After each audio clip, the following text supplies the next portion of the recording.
Hi everyone. Today, before we get into our subject today, I just want to show you a quick puzzle. And right here, it's black to move, and I want you to work it out. I'm not gonna give you the answer or the solution until the end of the video, but just remember, look at this. If you want, you could pause it and set it up on your own chessboard, and then after the end of the presentation, I'll show you the solution. So enjoy. By the way, this game is between Stoltz with the white pieces and Alexander Kotov, Mr. Think Like a Grandmaster, with the black pieces. And this game took place in 1952. All right, enjoy. So now on to our presentation. All right, here we go. We're going to look at Grandmasters versus the Philidor Defense. And of course, we're not looking at it from either side, white or black. We're looking at it just from an objective point, and or try to be objective anyway. And basically, how does average grandmaster approach the opening is white and black. Now, I don't think the Philidors is like a bad opening or unsound. I wouldn't put it in the category of a Latvian counter gambit or anything, or like the elephant gambit or something, something that I think is real bizarro. But a Philidor defense, you got to be prepared to play a pretty cramped, get a cramped position at times. So, and of course, it is an ancient opening. Thus, it was first proposed by Philidor in 1749, I think. And so, you know, it had its, rough points or whatever, where, it depends on the strength of the player playing it a lot of times. So it's kind of like, relegated to the back burner, so to speak, until, you know, players like Alakan, Nimzovich, strong players started trying it out. And then it went into obscurity again. And then Ben Larson uh, actually made a book about it, uh, called "Why Not Philidor's Defense." Um, so let's talk about it real quick. And this is the Philidors. So after knight f3, we all know that the strongest move for black here is probably knight c6 or knight f6. I mean, they're running neck and neck. Petrov with knight f6 here, or knight c6. So those are probably the best moves in practice. It seemed to have shown that here. But Philidor's is d6, and notice that it protects the pawn. So knight c6 protects the pawn in e5, and d6 protects the pawn on e5. However, d6 already makes a slight concession, which is it locks in this bishop. So it immediately limits the scope of the dark square bishop, which is a net positive for white. This means that black is committing himself to a passive game. Okay? And white, by just playing, normal moves like d4 and natural developing moves like knight c3, bishop c4, etc., should gain space and mobility. So, is the defense bad for black? No, but just note that if you're like an attacking player, or you like free piece playing, things like that, you don't want to play the Philidors as black. You have to basically be ready and prepared to play a solid, cramped game, and then kind of wait for your chances um, later on.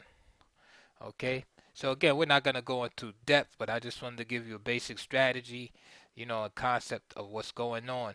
In this first game, and again, I'm not going to look at the whole games. I'm just kind of doing a little survey as what different grandmaster approaches are. So this first game I'm going to look at is between Vishy Anand, who was 2792 at the time, and to me, at his high point of his career, and versus Levon Aronian, who was 27.52 at the time. And this is actually a blindfold game, but it doesn't matter because the quality of the game is so high that their blindfold games are better than our regular games. This game took place in 2006. So Anand had the white pieces, Aronian black. So here's our Philidor position, D4, just normal move, nothing spectacular, attacking the E pawn.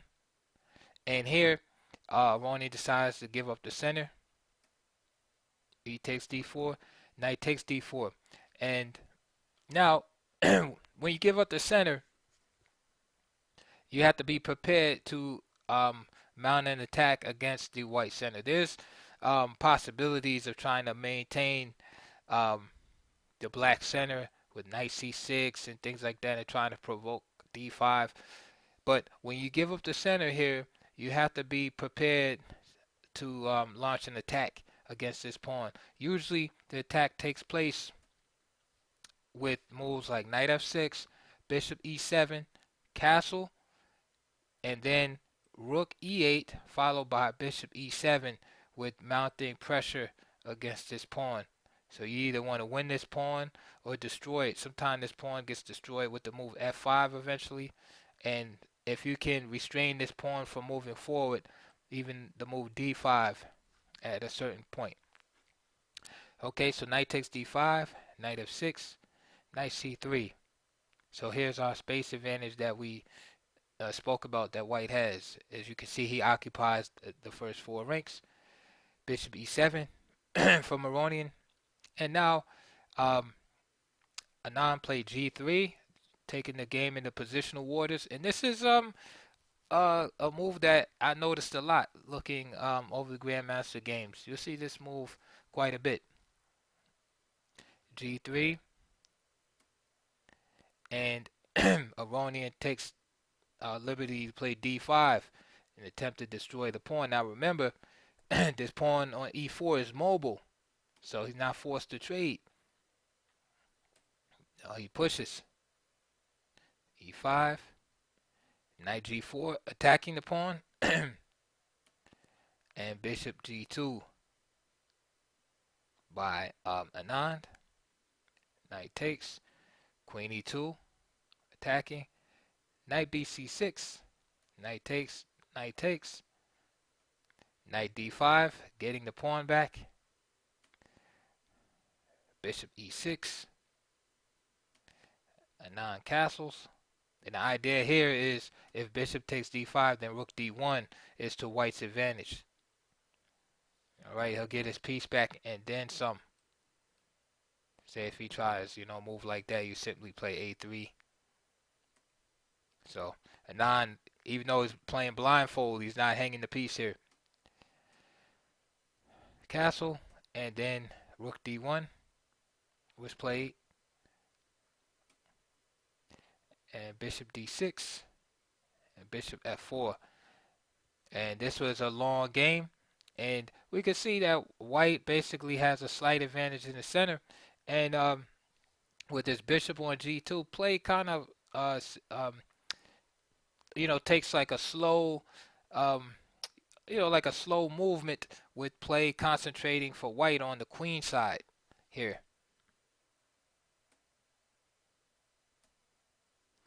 And we can see here, after bishop takes d6, c takes d6, Aronian took on an isolated pawn structure, and then white's gonna pile up on that pawn. And white had a slight advantage, which he went on to win after a long struggle. c4, good move, holding back d5. Notice, again, the treatment of the isolated pawn. First, restricting it, then freezing it totally, and then attacking it.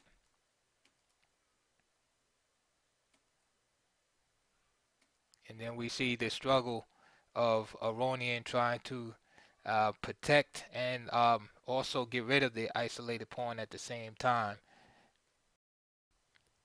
In the same tournament, Aronian again with the black pieces played Vasily Ivanchuk. Ivanchuk had the white pieces, of course, and This game went along the same lines,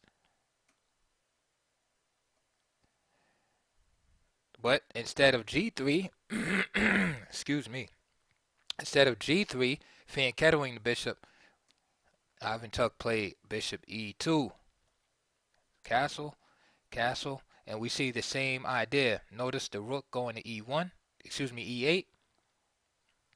And notice again the problems I spoke about earlier with this bishop. This bishop is constantly in the way due to this early commitment D6. So this bishop will go here, kind of get out of the way for a while white tries to concentrate on fixing and eliminating the black tries to fix and eliminate the E pawn. Rook E1, C5, one of the common moves here in the Philidor.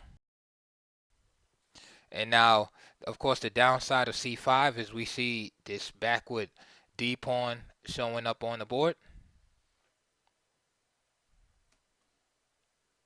Knight F3, Knight C6, Bishop F4, piling up on the backward D pawn. Bishop G4, H3, Bishop H5. Vanchuk plays Bishop C4, A6. Of course, the idea to expand on the queen side. Ivanchuk stops that with A4. Queen C8. And of course, there's some tactics involved here. If bishop takes D6, then simply bishop takes F3. And of course, not queen takes F3 because the bishop on D6 would hang. So G takes, and then rook D8. And then say after E5, which is like the only move to support the bishop, and knight takes E5. So after queen C8, bishop E2 was played.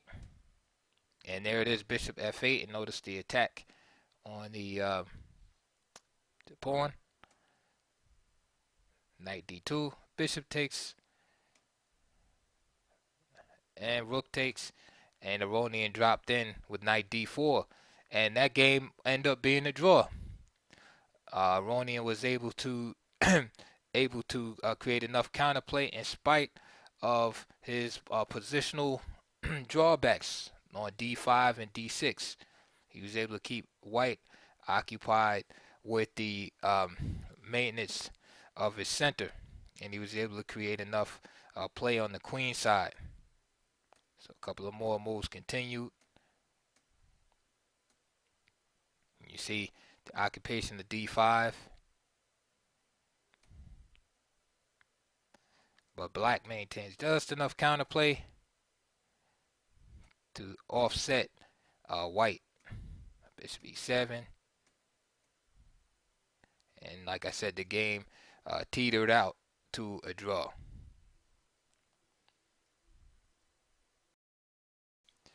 This next game between two Grandmasters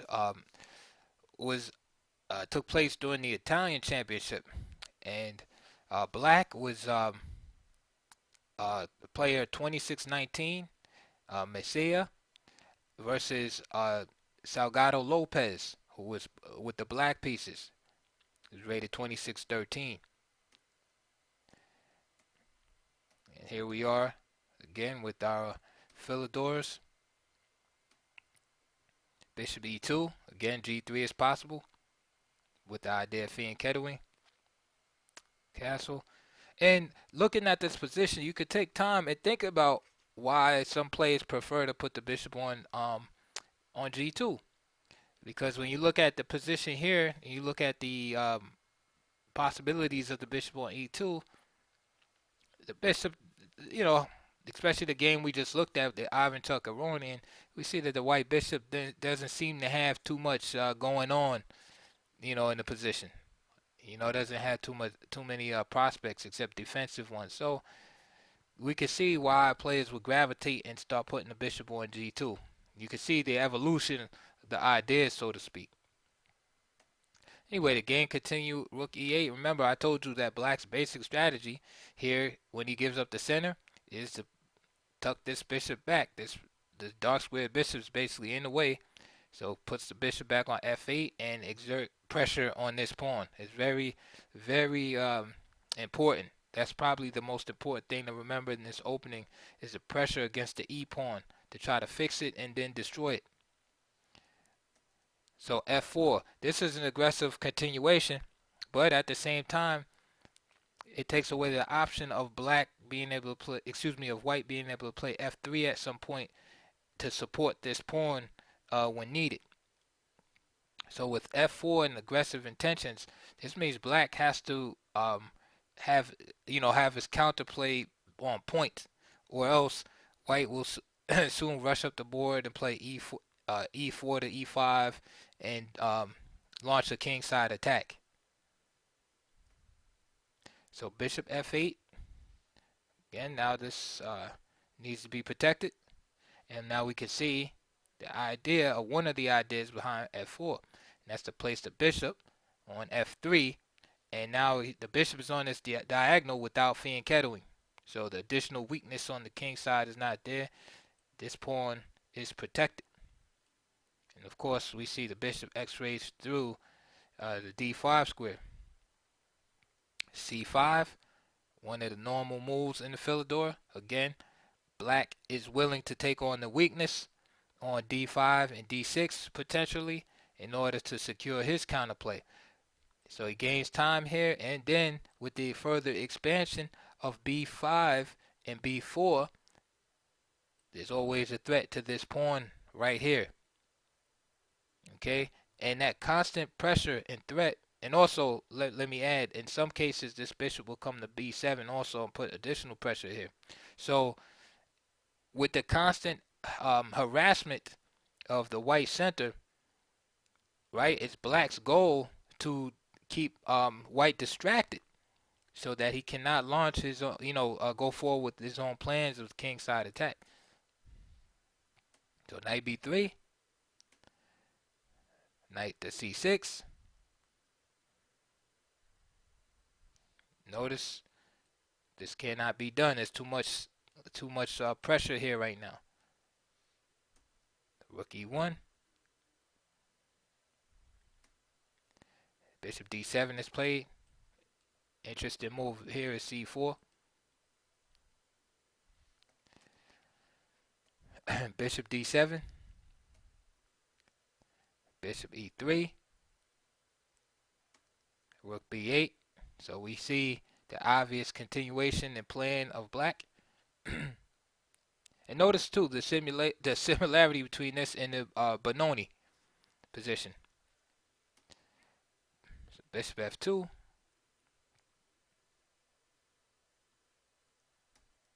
There it is, b5. We have to worry about this knight here in the center.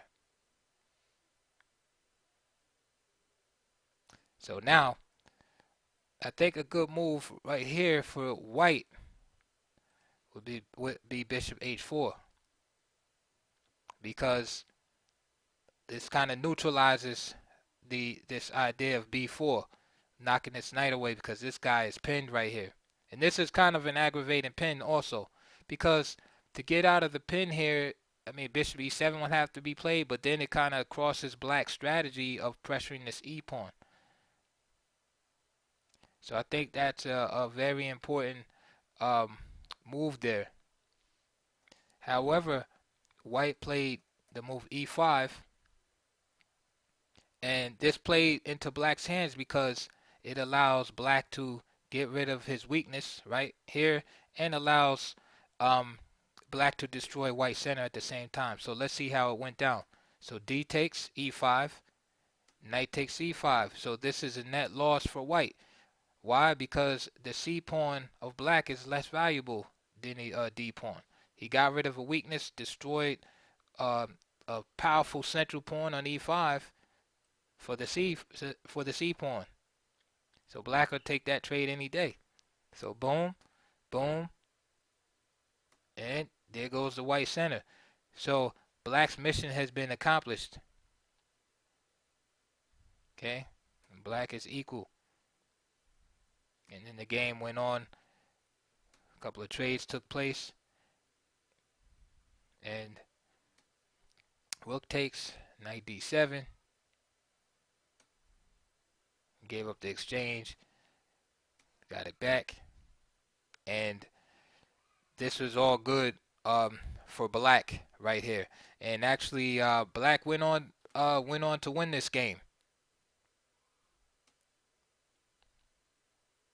So queen takes f4, recovering the pawn. But after rook f6, he has to pay for that recovery with this pawn structure. So again, like I said, black went on to win the game, and it's a good model of the strategy, from a strong grandmaster to show what it looks like when things go right for black in the Philidor's opening. In this game between Magnus Carlsen with the white pieces and Etienne Bacrot that took place in 2007, this was a blitz game, but nevertheless, I just want to show you the ideas. Again, we see G3, D5, the immediate strike in the center, and E5, knight G4. Knight E4 can be played, but it's not the best move. After knight takes E4, D takes, and then the E pawn is just target practice for white. So knight G4, bishop G2, C6. Again, knight takes E5 is possible, but we can see the position being open and the lead in development or for white here can be dangerous. Can get dangerous, but it might be worth it for black to grab that central pawn if he can. So that's something to consider. Played C6, and now Magnus fortified the pawn with F4. Knight H6, castle, Queen C7, and now here Bacrot probably better off accepting a slight disadvantage after knight F5. Knight takes F5 and then bishop takes F5 after bishop E3. Instead, he played this move Queen C7, and then Magnus was winning quickly after the move F5. The idea being after Queen takes E5, just bishop takes H6, destroying the pawn structure. And if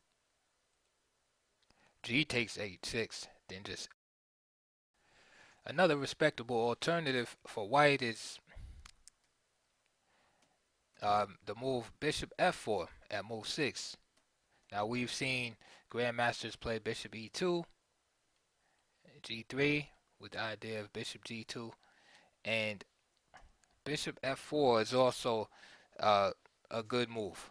Just developing and planning on more of an attacking game. The idea here is to play queen D2 and castle queenside and storm the black king. Okay, this game was between Li Chao 2613 and Bu Zhangji 2682 in 2010. This game took place in China. So we see the quick trade of pieces, and black must get his counterattack going quickly on the queen side. Thus knight takes D4, and now he's ready to move those pawns forward. Queen gets out of the center. See bishop C8. Queen D8, bishop E6. Just a little repetition right here. Here's move F3. And we see similar themes to a lot of the fianchetto defenses like the dragon and the Sicilian where white plays g4, h4, etc. The Pyrrhic defense modern. You see this theme a lot with f3, with the idea of supporting and fortifying the e pawn, but then throwing the g and h pawns forward, and that's the basic idea here.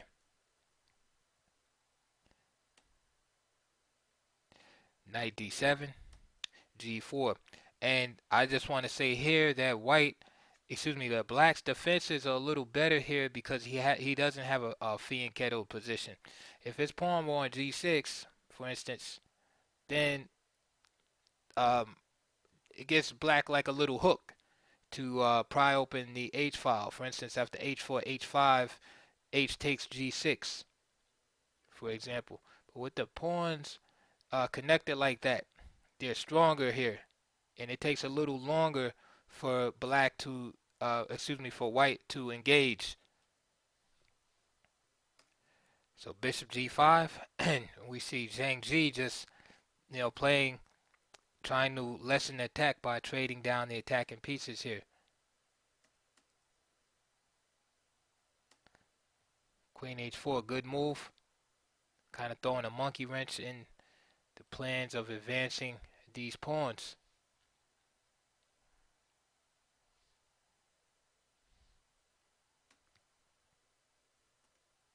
Okay.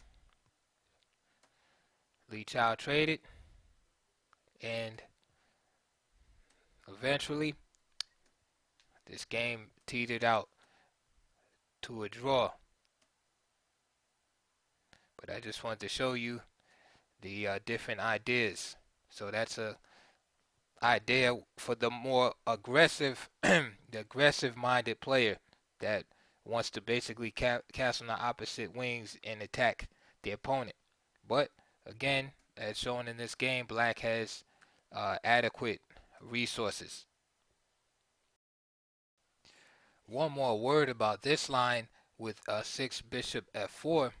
Although white's plan seems pretty clear to play queen d2 and castle queenside, play f3 and g4, h4, etc., and that might appeal to a lot of players, black has a good idea here in this line, which I think probably turns off a lot of GMs to playing this line, a lot of top players, and it's a idea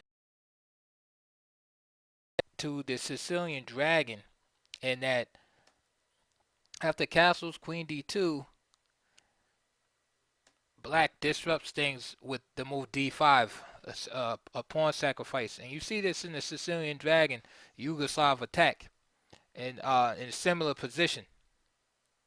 And here, of course, if e takes d5, then just simply knight takes d5, and black destroys white's center, and it equalizes right away. After knight takes d5, queen takes d5. That's the first point of the idea. So the only move, or only good move rather, is knight b5 or knight d to b5.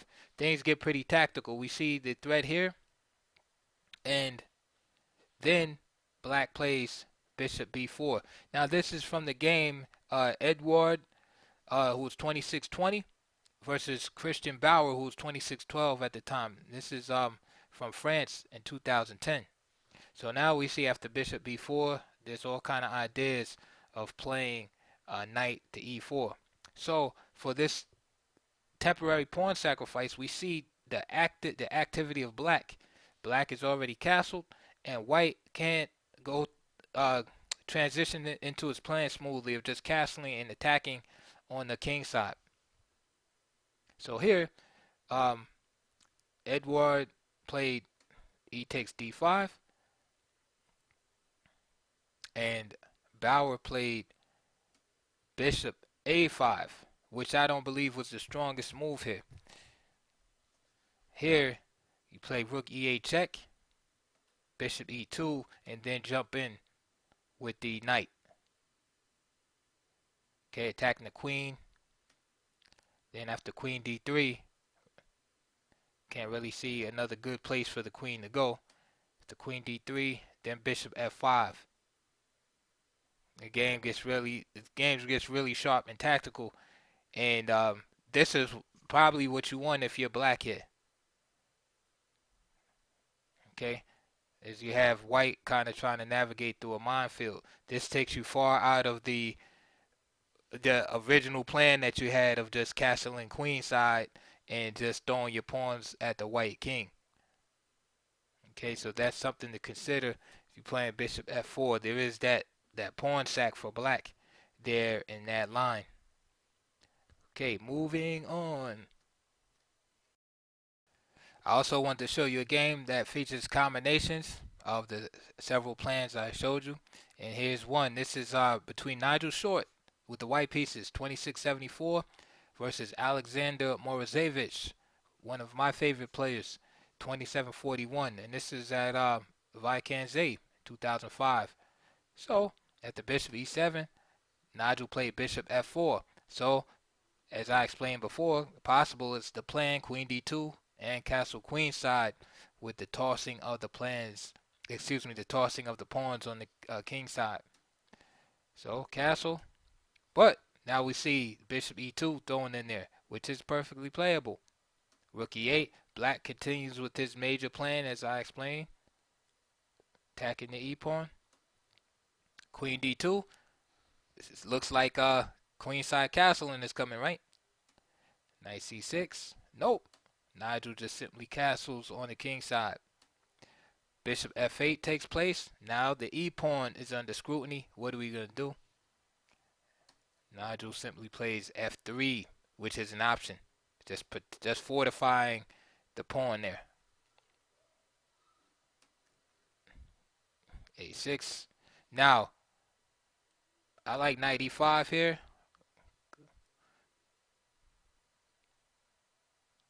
So because when white plays f3, he's kind of giving up on the attack against this square. Usually a pawn will be on f4, and this is a good, nice place for the knight. It keeps pieces off of c4, and also it prevents white from destroying the pawn structure after knight takes c6. This is what happens on the next move. Moro played a6, then the knight takes c6, b takes c6, and I don't see any reason for black to allow that structural change to take place.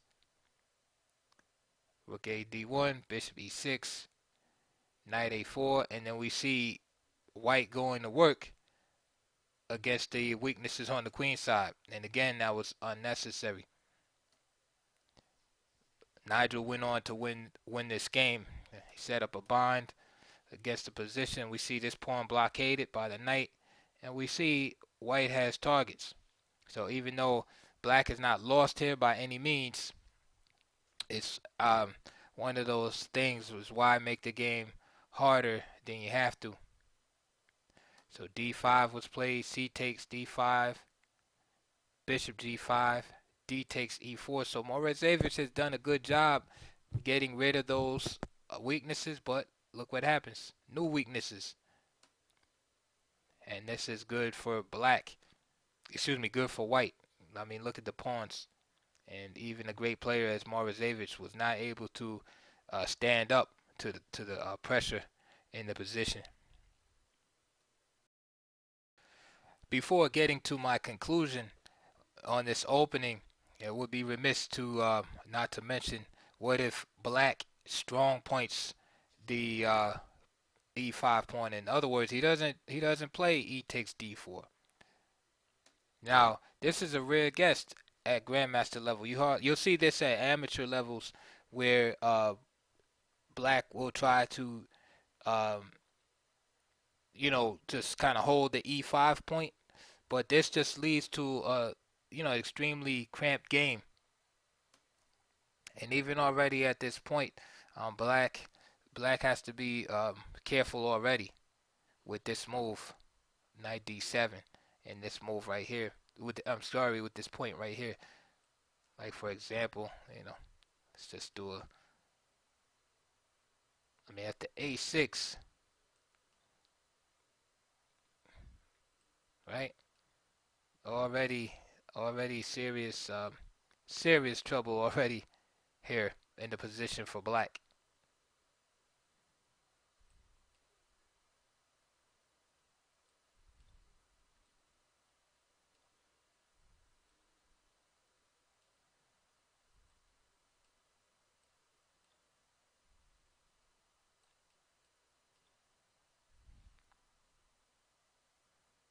Just right out of the opening. So the knight d7, bishop c4, there's a lot of venom behind that move. Okay, so c6 is played, and now you can see the idea, whereas there's some flexibility in the position. Of course, b5 and those moves are secondary ideas. Castle. Oh, by the way, this game is between uh, um, Ni Hua, who's rated 2704, versus Zhang Pen Zhang, who's rated 2640, and this is Chinese Championship in 2008. So castle, bishop e7, and we just see the extremely cramped nature of the position. So white just has to be patient here and play solidly. So d takes, and he starts to attack already. Knight g5. It's black hanging, excuse me, it's white hanging a piece here with the knight here. No, if the bishop takes g5, queen h5, threatening mate. This is a good sequence to understand. So black is threatening here. Excuse me, white is threatening the f7 pawn.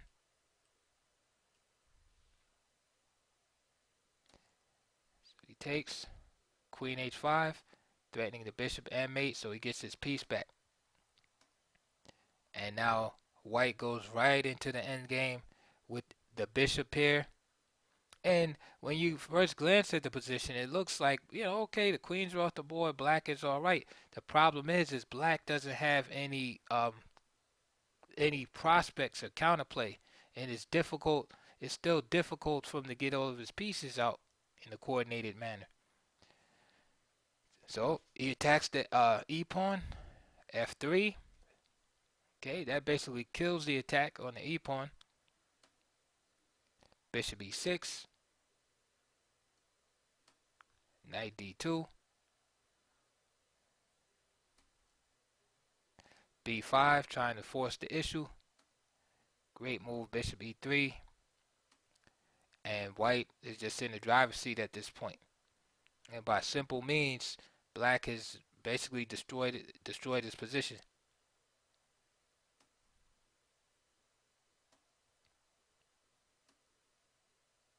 And this is white has a huge advantage, and white went on to win the game. There's really not much that can be done at this point. For example, if rook e8, and just simply rook fd1. It's hard to find moves for black here. Say rook e6, rook ab1. You got to watch out for that once this knight moves.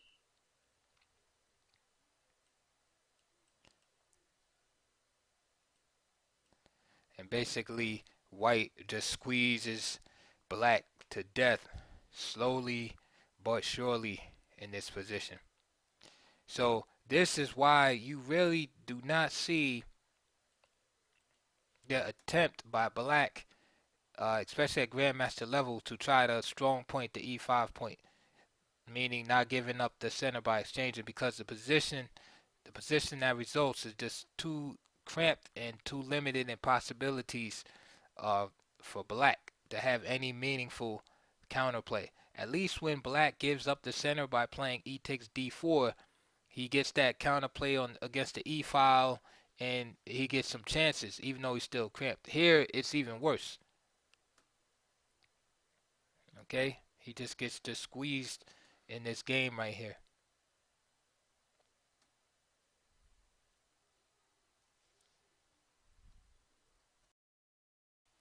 So in closing, most of the Grandmasters playing the white side of this uh, seem to prefer the move G3, and playing the idea of fianchettoing the bishop and playing a more positional approach, which is very solid and seems to get a lot out of the position for white without um, basically taking any unnecessary chances like storming the queen side, excuse me, storming the king side, or playing f4, um, stuff like that, or playing bishop f4, excuse me, queen d2 and castling and allowing black all types of counterplay.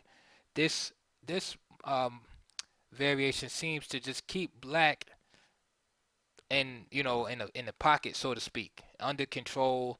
White has excellent control over his e pawn, right? It's fortified with the piece.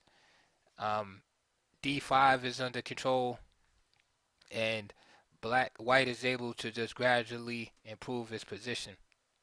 This game is between Judith Polgar and Bu Zhangzai from 2010 and the 39th Chess Olympiad. And we can see the quick demolition of the black pawn structure. And Judith basically has no problems just securing a nice position here.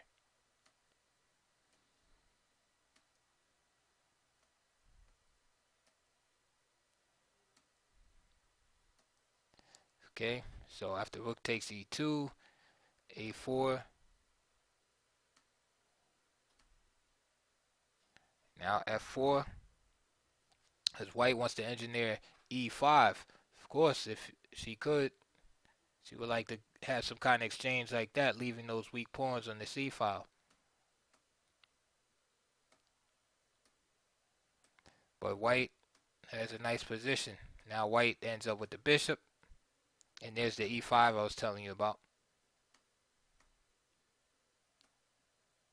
And the attempt to destroy the center is neutralized by white. Now notice how as the position gets open, this bishop becomes more and more powerful now. Also notice the unprotected nature of the rook. So this move can happen. And Polgar just drives the pieces in a bad position. And from here, Polgar went to defeat Bu Zhangji in 58 moves. So I would say that the main line, so to speak, would be G3 and Bishop E2 possibly being a close second. But G3 definitely seems to be the main antidote with that. So now what I'm going to do is, now that at the end of that, I'm going to go back to the puzzle that I showed you at the beginning, and we're going to just go over that real quick, and then that will be the end. So I hope you learned a little bit about the Philidor's Grandmaster approach, and understand what black's trying to do in the position. Even though black has very limited scope in the opening, it's a simple opening, and it might appeal again to players who don't mind playing cramped positions and are very patient. But just notice that as you saw in those games, that white normally has good control of the center, space advantage, and when you put those in the right player's hands, it's very difficult to to win as black. So, and sometimes it's very difficult to hold also. All right. So again, now we're gonna go back to the puzzle and go over that um, right now. Okay, so we are back at the beginning, all right? And this was the puzzle I gave to you. Let me flip the board because it's from the black side, and that's how we started. Okay, remember I said it was from Stoltz with the white pieces and Alexander Kotov with the black pieces from 1952. Well, did you figure it out? Well, let's look at it. It's black to move here, and we see that black has the G file, right, occupied with the rook, so the king is short of squares. right? Black is also down a piece. Okay, so he's basically down in exchange here. So you got the knight and bishop and queen versus queen and rook. Okay, but black has a pawn in exchange. Okay, so that's the material situation. Also, if it were white to move, he can maybe take this pawn with check. All right, perhaps even try to trade this queen off, etc. So what can black do here to try to checkmate? Um, Try to checkmate white if he can. I mean, you would love to be able to play a move like that, right? But you can't. The queen is guarding that square right now, so you can't really get on the dark squares, the dark diagonal from A7 to G1. Um, and also putting the queen on the G file is quite useless. Okay, everything is everything is guarded here. Now, some of you might have thought of this move, queen, right? Queen to E4, right? And you know, if queen to E4, queen F2 stops it right in its tracks with the idea of pushing this pawn, right? And you still got an uphill battle. Okay, so Alexander Kotov in this position played a very powerful move, F2. And now the threat to play queen to F3 is devastating. Okay, so after F2, bishop G2 was played. Now what? So he's taking away the diagonal here. So now what do you do? Now here's the real key move here. Well, Kotov played queen F3. Devastating move. If bishop takes, then simply rook G1 mate. And that's the key to the whole position. It's a pin motif. The queen is able to play because of that back rank weakness there. So the queen is able to sit on F3 and challenge the bishop on G2, and there's no proper defense to that at all. Okay? Even if the knight tried to come here, then just simply F1 queen. This forces the knight to go back. Remember, this guy's pinned. The knight will have to go back, and then the same thing. All right. So I hope you enjoyed that. I hope you did actually work out that puzzle and not use an engine or anything, because tactics are the alphabet of chess. And I think that's how I'm going to start my videos, in the future, with like a little puzzle, and then go on into whatever I'm talking about. But anyway, that was a long video. I hope you enjoyed it. Hope you learned a little something about Grandmasters' approach in and against the Philidor's defense.